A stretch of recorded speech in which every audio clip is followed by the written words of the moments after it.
Hey, this is David Villa. Welcome to GC Talks. I'm going to talk about submitting to your seat today. Make sure you get something to take some notes. This is going to be a good one.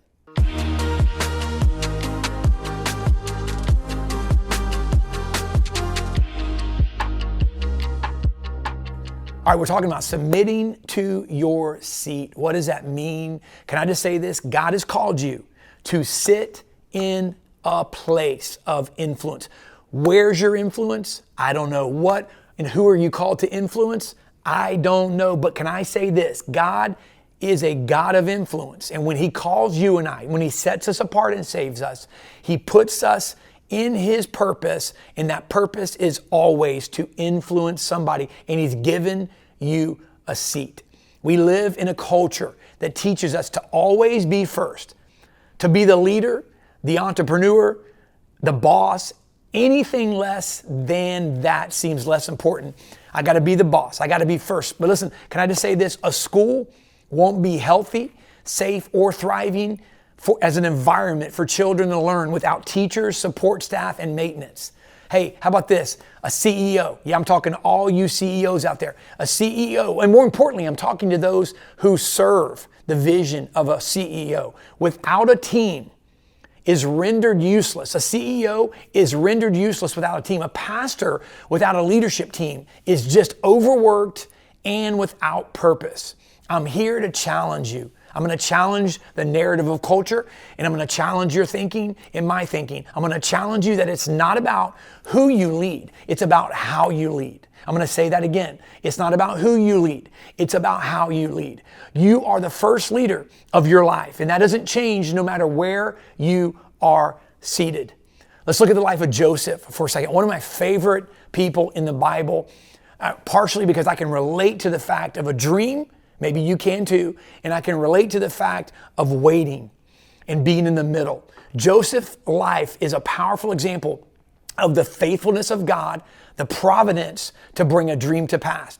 So despite the jealousy, the hatred, how many have got some haters out there, right? The biggest hater of your life is the enemy. The devil himself. He hates you. He hates what God's placed on the inside of you. But then there are a lot of other people that are out there that are jealous and might bring hate your way. But despite of the jealousy and hatred of Joseph's brothers, which we find in Genesis 37, I read the story, it's good, right? The false accusation of Potiphar's wife, the years that Joseph spent in prison. God used Joseph's gifts and his talents to bring about His divine plan.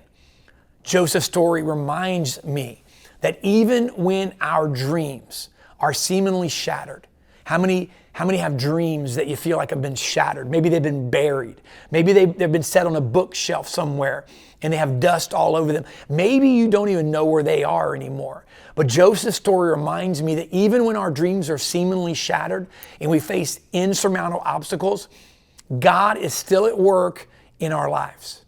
He's faithful to His promises. God will use even the most difficult circumstances for our good and His glory. I love Romans 8:28. All things work together for the good to them who love God, to them that are the called according to His purpose.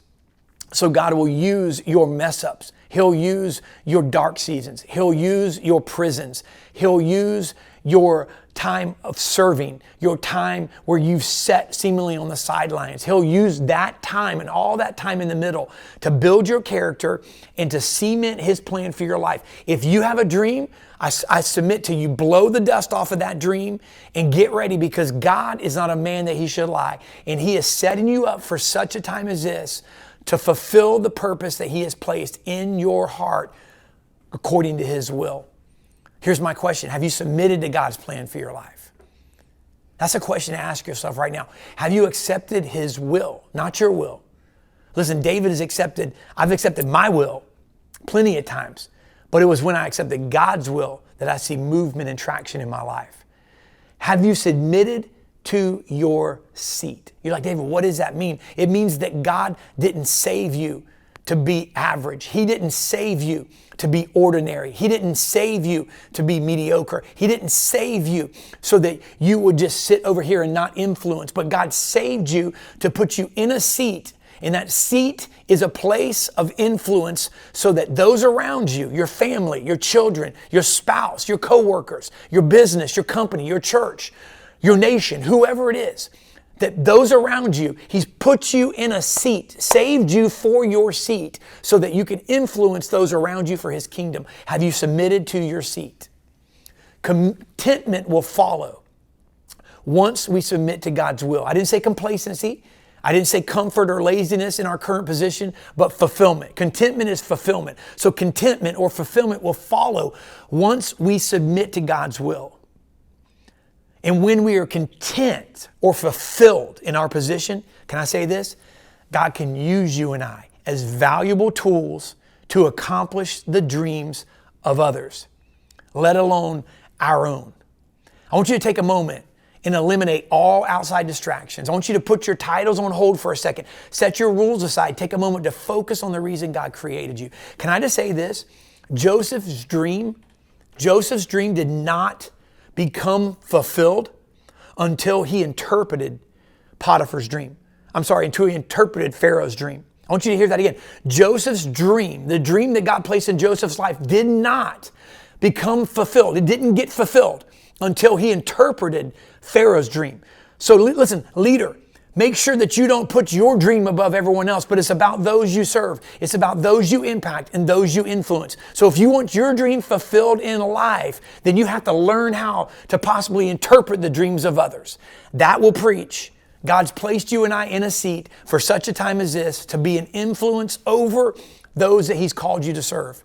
Amen? Hey, I hope you got something out of this. I'll see you guys next time on GC Talks.